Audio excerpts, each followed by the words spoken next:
സ്വന്തം മക്കളെ നോക്കാത്ത അമ്മമാരുള്ള ഈ ലോകത്താണ് ഇങ്ങനെ കൗതുകമായ ഒരു അമ്മയുടെ വാർത്ത വന്നിരിക്കുന്നത്. 79 വയസ്സായ സൗഭാഗ്യലക്ഷ്മി അമ്മയ്ക്ക് ഇപ്പോൾ ഒരൊറ്റ ആഗ്രഹമേ ഉള്ളൂ. 33 വർഷം നെഞ്ചോട് ചേർത്ത് വളർത്തിയ എൻ്റെ മകളോടൊപ്പം എനിക്ക് ജീവിക്കണം. ഇനിയുള്ള കാലം അവളെ കണ്ട് അവളോടൊപ്പം ജീവിച്ചു മരിക്കണം. ഈ പറയുന്നത് നൊന്ത് പ്രസവിച്ച സ്വന്തം അമ്മയല്ല, അതിനേക്കാൾ നന്നായി വളർത്തിയ ഒരു പോറ്റമ്മയാണ്. ഈ സൗഭാഗ്യലക്ഷ്മി അമ്മയ്ക്ക് എങ്ങനെയാണ് ജ്യോതിയെ കിട്ടിയത്? ഡൽഹിയിലെ സ്പാസ്റ്റിക് സൊസൈറ്റിയിൽ ജോലി ചെയ്യുമ്പോഴാണ് സൗഭാഗ്യലക്ഷ്മി അമ്മയ്ക്ക് ജ്യോതിയെ കാണുന്നത്.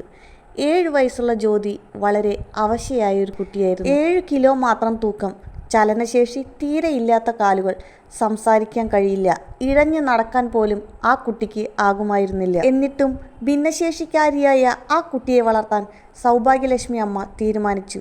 ജ്യോതിയുടെ അമ്മയുടെ സമ്മതപ്രകാരം 1993 ഒക്ടോബറിൽ നിയമപരമായി സൗഭാഗ്യലക്ഷ്മി അമ്മ അവളെ ദത്തെടുത്തു.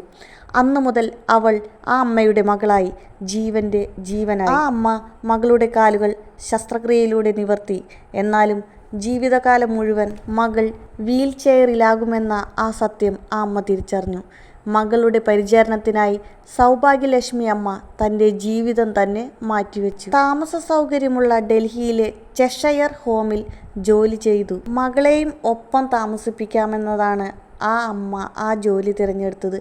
പിന്നീട് തിരുവനന്തപുരത്തും ആ ജോലി തന്നെ തുടർന്നു. അങ്ങനെ മകൾക്കായി അവർ പല സ്നേഹഭവനുകളിലും ജോലി ചെയ്തു. മകളെ ജ്യോതി സ്കൂളിൽ അയച്ചു. എല്ലാ പരിപാടികളിലും പങ്കെടുപ്പിച്ച് മകളെ വിജയിയാക്കി. മകളുടെ നിർബന്ധപ്രകാരം ആ അമ്മ ഒരു പുസ്തകം എഴുതി. അങ്ങനെ ആ അമ്മയും മകളും സംസാരിച്ചു കൊണ്ടേയിരുന്നു. ആർക്കും മനസ്സിലാകാത്ത ഭാഷയിൽ, അവരുടെ ദൈവികമായ ഭാഷയിൽ അവർ സംസാരിച്ചു. കോവിഡ് കാലമാണ് ഇവരെ വേർപ്പെടുത്തിയത്. മകളെ താങ്ങാൻ മറ്റാർക്കും എളുപ്പമാകാത്തതിനാൽ ആ അമ്മ പല കേന്ദ്രങ്ങളിലും ജോലി അന്വേഷിച്ചു. ജോലി ചെയ്യാൻ താൻ തയ്യാറാണെന്നും പകരം തൻ്റെ മകളെ കൂടെ നിർത്തണമെന്നും അപേക്ഷിച്ചു. എന്നാൽ വഴി കണ്ടുകിട്ടിയില്ല.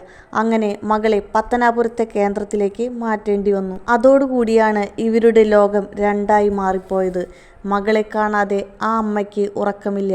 ചിലപ്പോൾ മരുന്നുകളുടെ സഹായവും വേണ്ടിവരുന്നു. ഇത്രയും നാൾ മകൾക്ക് വേണ്ടി ജീവിച്ച ആ അമ്മയ്ക്ക് ഒരു കാര്യമേ എല്ലാവരോടും പറയുവാനുള്ളൂ: എനിക്ക് അവളുടെ കൂടെ ജീവിക്കണം. അതിന് ഒരു സൗകര്യം ചെയ്തു തരാമോ? ആരുടെയും നെഞ്ചുലയ്ക്കുന്നതാണ് കണ്ണീരോടെയുള്ള ആ അമ്മയുടെ ചോദ്യം.